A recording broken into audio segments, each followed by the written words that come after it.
What's up, guys? Adapark here, and today I want to talk to my guild leaders, my raid leaders, my officers, anybody and everybody within your organized raid group, whether that is your weekly group with your friends or your guild. I want to talk to you guys about recruitment standards.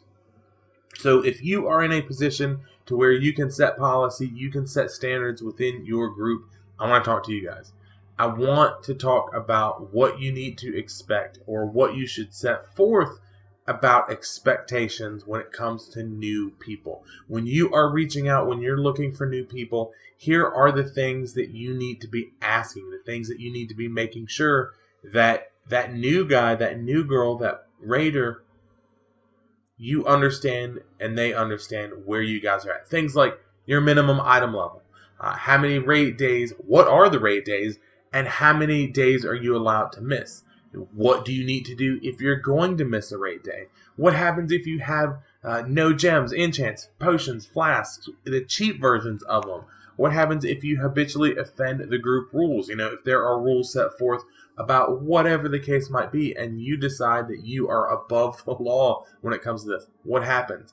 What if you're one of those guys that causes problems? What's going to happen to you if you are a poor performer, if your numbers are low? If you refuse to use or simply are there specific mods that need to be used for this group? What are the loot rules? These are things that you as a leader need to make sure, and there's more, but there are things that you need to make sure that each and every single person that you bring into that group with the intent to raid understands. Why? What's the big deal? And those of you that have watched literally almost any of my videos already know the answer to this. Why? One, first and foremost, every single player needs to be on the same page. You are a well-organized, well-oiled machine. Remember, the definition that I give for a guild or a group in this case is a like-minded group of people with the same goals, the same intent. And these are things that I expect you to know before you come into my raid. It also affords you, the leadership, the ability to ensure that no one can say they didn't know something. Oh, well, shit, I didn't know I needed to bring my own flasks. What? We use that mod when we're raiding? What do you mean I've missed too many raid days? Look, I already told you. I told you a month ago when you joined the guild, here is the list of things that we need to address. And it ensures that there's no confusion later on. So what does it matter? What do all these things matter? Well, besides being on the same page and ensuring that everyone knows what's going on, this mindset from both you, the leader, bringing someone in and setting those expectations as a raider directly transition to what you can expect from those with tenure. And what I mean by that, those that have, whatever your evaluation, probation, new guy, FNG policy is, once that player transitions to a core raider or, a solid, they are on the roster for good, barring any big screw-ups, you directly set the expectations. You have ensured by doing this, people know what item level their alt needs to be if they want to switch. So as a raid leader and a guild leader, I constantly get, hey, I'll play this character, or hey, I want to play that character. Well, what's the item level? Oh, he's 820 right now, but if you run me through heroic Emerald Nightmare, I'll just collect all the loot. Dude, you're do that on your own time. This means that if they want to switch to a different character or whatever the case might be, they know where they're at. If they take a break, if they are looking to do something, if they want to make a change with their character, they know where they need to be. This also means they know their expectations when it comes to consumables. Enchants, gems, flasks, potions. Are you providing it? Am I providing it? Is it a 50-50 split? What's the process? That way, when you are in a position of, I'm on the roster, I'm guaranteed a raid spot for the most part, I know what the deal is when it comes to consumables.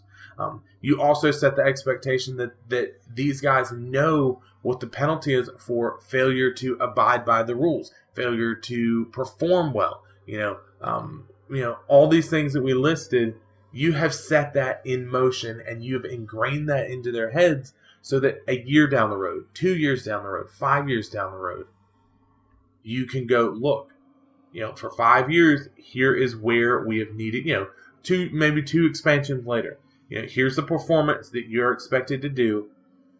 You're not hitting that mark. And we've talked about that, where I've sat long-term, fucking 10-year, literally a dude that rated with us for a decade because he had abysmally low DPS. And it sucked. It absolutely sucked. And I hope I conveyed that in that video. But I sat a dude that had rated with us for 10 years because he refused to improve his DPS.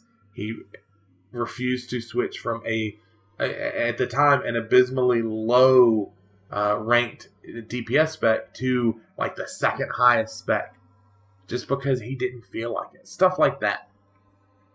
The thing though is this, as I talked about in that video, you gotta stick with the rules. You gotta do it. And it's hard. It's so hard. It was so hard. That's so dirty. But it's so hard to tell a dude that you've raided with for a decade, I cannot and will not allow you to raid with us until you fix your DPS. It's hard to do that. It's hard to tell people you're not good enough to be with us. And you may think going into it as a new raid leader, as a new guild leader, or you may consider or see yourself as this this asshole, nothing phases me, I don't care, I'll tell this person they suck. It sucks. It's a shitty feeling. But you gotta stick with the rules. And the reason why is they're so easy to bend. To allow, what's this dude's excuse this time? Oh, he said, this happened, so it's okay. I'll let him back into the, his lag was, latency was really high. He was lagging. It's okay. I'll bring him back in, even though he's a detriment to the raid. He's not pulling numbers. He's causing wipes.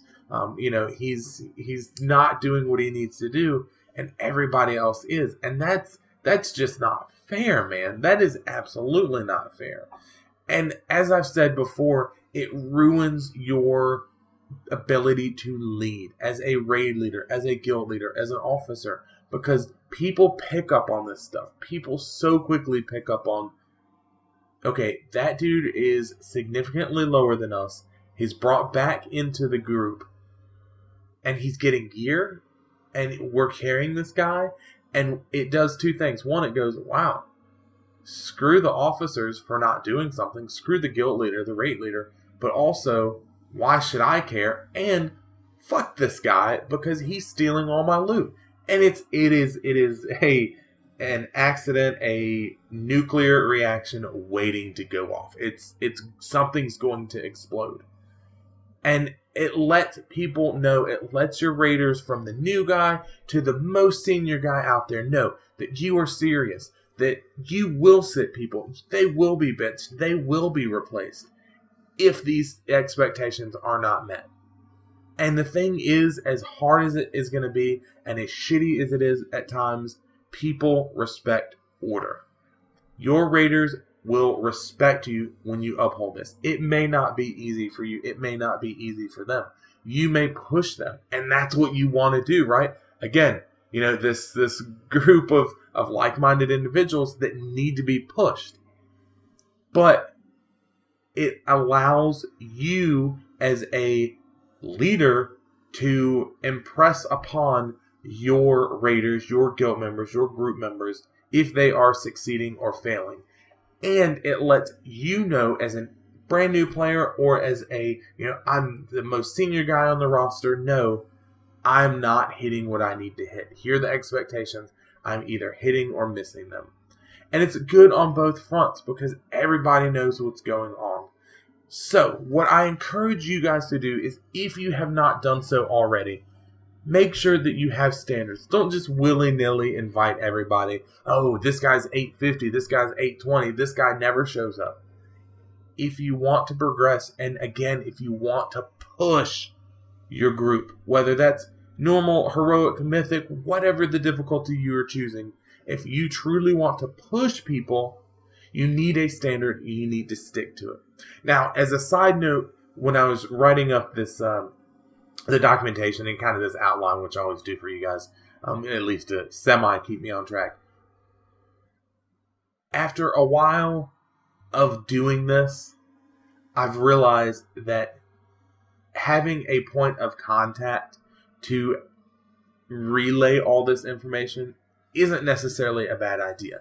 And I've talked about that where I have me and a fellow officer, or my I guess second in command, if you will, who lead the raid. And then I have a third officer who, among several other responsibilities, he does this. He is the guy that all of the new people reach out to. And he says, here's the Discord channel, here is the rules that we abide by, here are the loot rules, here's everything that's expected of you. And that way, I don't have to worry about it, I can worry about the raid, and I know he is taking care of it. So, maybe not a bad idea if you are a fresh guild and you're setting up that layer of leadership to maybe consider adding one of those people into that mix. With all that being said, hopefully you guys like what I'm saying here. If you do, you guys know the deal. Hit that like button if you like this video. If you didn't like it, hit the dislike button. Greatly would appreciate feedback either way, especially if you do not like this. Tell me what you guys want. Tell me where I'm failing, where I'm succeeding. Tell me your expectations of me as a YouTuber. I would greatly appreciate that. And until next time, guys, you guys know the deal. I'll see you.